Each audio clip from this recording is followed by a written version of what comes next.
Unbelievable scene at D.C. wedding last night right after Trump and Pence showed up. It was a star-studded event. That isn't something you often hear about a cabinet member's wedding, but that was certainly the case this past weekend at the Washington, D.C. wedding of Treasury Secretary Stephen Mnuchin and Scottish actress Louise Linton. President Trump and Vice President Pence attended with their wives Melania Trump and Karen Pence. It was the vice president who officiated the wedding that took place at Washington's Andrew W. Mellon Auditorium. It is a historic venue very close to the National Mall, which is located right next to the Capitol and House and Senate office buildings. The First Lady's office noted that she wore a Gilles Mendel silk chiffon gown along with Manolo Blahnik pumps. Approximately 300 guests were in attendance at the festivities and ceremony. However, the president and the vice president were not the only politicians who showed up. Press Secretary Sean Spicer and wife Rebecca Miller attended, as well as Housing and Urban Development Secretary Ben Carson and Secretary of Veteran Affairs David Shulkin. First daughter Ivanka Trump and her husband Jared Kushner also showed up. This is the second marriage for the bride and the third for the groom. Mnuchin is a wealthy man, especially considering he paid for a wedding for over 300 people. He is reportedly worth more than $300 million, which makes it no shock why the wedding was so beautiful. The bride had bought a custom-made dress by designer Ines DeSanto, whom she worked directly with to create. The bridesmaids wore light peach dresses with statement neckline necklaces and sequin straps. They all carried white bouquets. The happy couple had dated for some time but had met 4 years prior. The bride said the following about her engagement ring: "It's quite an old-fashioned shape, but I love it. 3 years later he proposed to me with an oval ring just like the one we saw in the window.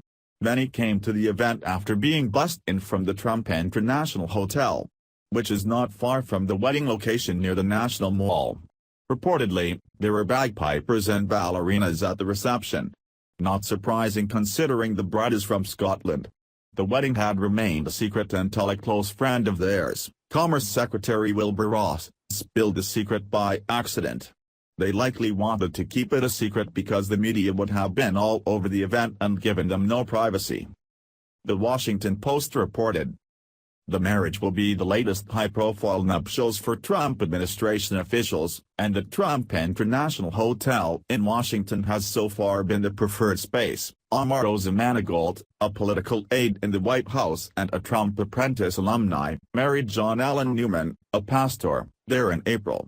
Ms. Linton declined to share the names of guests but said that many from administration would be among about 300 guests expected to attend. One confirmed guest is the designer Ines DeSanto of Toronto, who flew to Washington in April to design a custom wedding gown. Veronica DeSanto Abramovich, Ms. DeSanto's business partner and daughter, said in a phone interview that her mother had made a very grand dress for a very feminine bride. Ms. Linton said she and Mr. Mnuchin, who live in a $12.6 million house in the city's Massachusetts Avenue Heights neighborhood, have enjoyed the transition to Washington, where they have walked their dogs in Rock Creek Park and can ride their bicycles to Mount Vernon on the weekends. As Treasury Secretary, Mr. Mnuchin has become more prominent as financial battles linger for the Trump administration. He has said that his first priority is to get tax reform passed this year, and is playing a key role in urging Congress to raise the debt ceiling. Ms. Linton, whose affinity for an old Hollywood aesthetic, including white blonde hair and the occasional bold red lips, cuts a distinct figure in Washington, seems similarly focused on her career as an actress. On Instagram, she often posts photos of red carpet appearances and photos from the set. "It is nice to see people from the administration enjoying themselves after all the hard work they have been doing in recent months. But Lord knows Democrats will likely find something to complain about." Despite what the mainstream liberal media might say, it is clear that the president is making friends in Washington, D.C. Otherwise, he and his family would not have been invited.